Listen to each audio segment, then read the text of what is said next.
अस्सलाम वालेकुम गाइस, मैं हूं सनी जान और आज हम बात करेंगे ब्राज़ील के वीज़े के बारे में। ब्राज़ील साउथ अमेरिका की एक कंट्री है और ये अपना बॉर्डर शेयर करती है कोलंबिया के साथ और अर्जेंटीना के साथ और गयाना वगैरह इसके साथ शेयर करते हैं अपना बॉर्डर। तो दुबई से इसका वीज़ा इतना मुश्किल भी नहीं है और आप इसको इतना आसान वीज़ा भी नहीं कह सकते। तो मैंने कुछ वीडियो देखी हैं तो वो लोग कहते हैं कि जी अगर आपकी 2-3 कंट्री की ट्रैवल हिस्ट्री है तो आप इसका वीज़ा ले सकते हैं। तो ऐसा बिल्कुल नहीं है। हर बंदे की प्रोफाइल अलहदा होती है, हर बंदे की कंपनी अलहदा होती है और कुछ लोग यहाँ पे पुराने हैं, कुछ लोग फ्रेश हैं, तो हर आदमी की प्रोफाइल अलग। अब एक बंदा यहाँ पे 8 साल या 6 साल से रह रहा और आपको इधर 6 महीने हुए हैं। अगर एक पुराने बंदे को वीज़ा मिल गया तो इसका मतलब ये नहीं है कि आपको भी मिल जाएगा, चाहे आपकी ट्रैवल हिस्ट्री कितनी हो। कुछ कंपनीज इतनी स्ट्रॉन्ग है कि वो बहुत ज़्यादा मैटर करती हैं और एम्बेसी वालों को पता होता है कि ये एक इंटरनेशनल लेवल की कंपनी है और ये जो बंदा इसमें जॉब कर रहा है ये वापस आएगा क्योंकि इसकी सैलरी वगैरह अच्छी है। तो ये ऐसी चीज़ें हैं जो बहुत ज़्यादा वीज़े में मैटर करती हैं।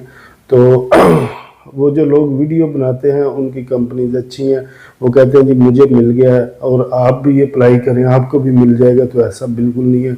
आपने पहले अपनी प्रोफाइल का खुद जायज़ा लेना है या किसी एक्सपर्ट से आप अपनी प्रोफाइल का अंदाज़ा लगवाएं कि क्या मैं इस कंट्री के लिए एलिजिबल हूँ या नहीं। क्योंकि देखें, आप रिफ्यूज़ल ले लेंगे तो रिफ्यूज़ल लेने के बाद फिर आपको टाइम का इंतज़ार करना पड़ेगा 6 महीने, उसके बाद आप दोबारा अप्लाई करेंगे। तो उससे बेहतर है कि आप पहले किसी एक्सपर्ट से राय ले लें और उससे अपनी प्रोफाइल शेयर करें। अगर वो आपको कहे कि ठीक है आप अप्लाई करें तो करें, क्योंकि एक एक्सपर्ट ही होता है, क्योंकि उनका दिन का रोज़ का काम होता है।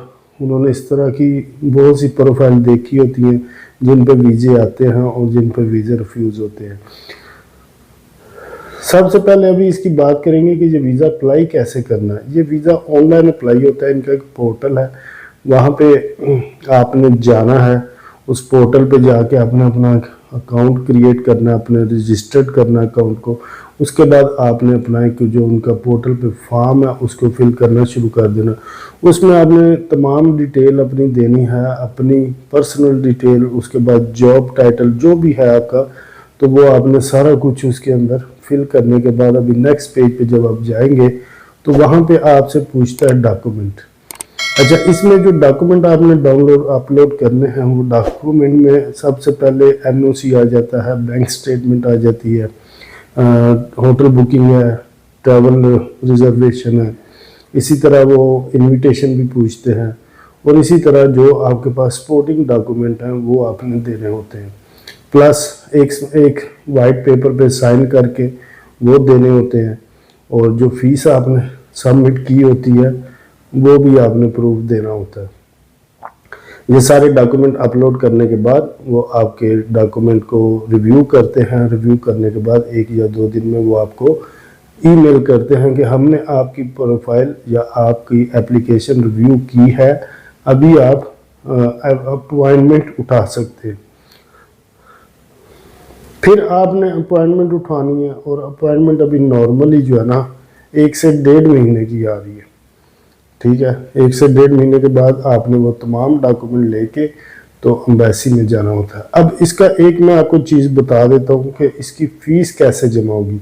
जो मेन चीज़ है, जो मेन प्रॉब्लम आता है लोगों को, वो फीस का आता है। पहले इसकी फ़ीस FAB बैंक में जब आप जाते थे आप उनको कहते थे कि एम्बेसी ऑफ ब्राज़ील का जो अकाउंट है उसमें जो आप मेरे 320 दिरहम मेरे वीज़ा की फ़ीस जमा कर दें। उसमें आप अपना पासपोर्ट नंबर लिखते थे, अपना नाम लिखते थे और ऊपर लिखते थे एम्बेसी ऑफ ब्राज़ील। वो आपकी फ़ीस सबमिट कर लेते थे। लेकिन अभी ब्राज़ील एम्बेसी ने अपनी वेबसाइट पे अपडेट किया है कि आप अकाउंट में फ़ीस मत डालें, आप एक मैनेजर चेक बनवाएं। मैनेजर चेक अब किसको कहते हैं? मैनेजर चेक कहते हैं जैसे पे ऑर्डर बनता है, इस तरह ये पे ऑर्डर बनाना पड़ता है। अब ये पे ऑर्डर कैसे बनेगा? ये आपने बनाना अपने बैंक से जाके। अगर तो आपका मशरिक बैंक है, NBD बैंक है, कोई भी बैंक है जिसमें आपका अकाउंट है, तो आपने उस बैंक में जाना अपनी ब्रांच में। आपने उनसे कहना कि मुझे एक मैनेजर चेक बनवाना है, तो आपको वो एक फॉर्म दे देंगे। आपने वो फॉर्म फिल करना है, उसमें लिखना है कि ये जो पे ऑर्डर है ये किसके नाम पे बनाना है, तो वो अब लिखें एम्बेसी ऑफ ब्राज़ील 320 दिरहम, और प्लस वो इसका चार्ज लेते हैं 30 दिरहम।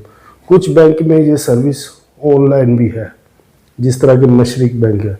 मशरिक बैंक में आप जाएंगे, आप उनको कहेंगे कि हमें मैनेजर चेक बनाना, वो आपको कहेंगे कि वो सिस्टम लगा हुआ, आप सिस्टम पे जाए, वो फॉर्म फिल करें। वो फॉर्म फिल करने के बाद वो फॉर्म का प्रिंट निकालें और आप कैशियर के पास जाएं, टिल पे जाएं, तो वो आपसे वो फॉर्म लेगा और आपके अकाउंट से ही 350 दिरहम काट लेंगे, क्योंकि 320 दिरहम वो चेक के उसकी पे ऑर्डर की फ़ीस है, और 320 दिरहम, और जो 30 दिरहम है वो आपको चार्ज करते हैं। कुछ बैंक 50 करते हैं, कुछ 20 करते हैं, तो ये डिफरेंट है। वो आपने पे ऑर्डर साथ लगाना होता है।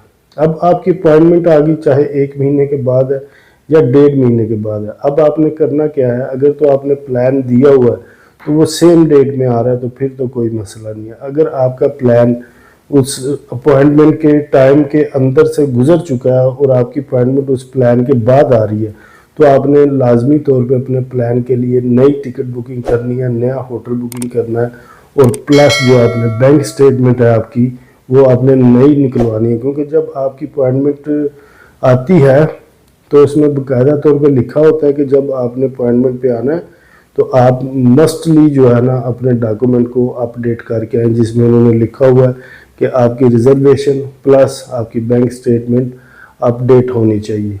तो ये बहुत ज़रूरी चीज़ें हैं जो आपको पता होनी चाहिए, क्योंकि मैं इस प्रोसेस से गुज़रा हूँ। मैंने अपने दोस्त का अप्लाई किया था तो उसको वीज़ा भी मिला, तो इसलिए मैं आपको ये सारी चीज़ें आपसे शेयर कर रहा हूँ।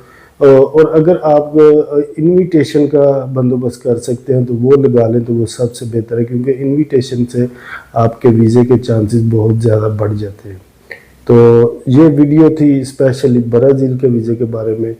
मैंने डिटेल से हर एक चीज़ आपको बता दी है। अगर फिर भी आपको किसी चीज़ की समझ नहीं आई तो आप मुझसे व्हाट्सएप पे रब्ता कर सकते हैं, या किसी भाई ने भी वीज़ा अप्लाई कराना हो तो वो मुझसे रब्ता कर सकता है। Thank you very much. Video को लाइक कर दें और चैनल को सब्सक्राइब कर दें। अल्लाह हाफिज़।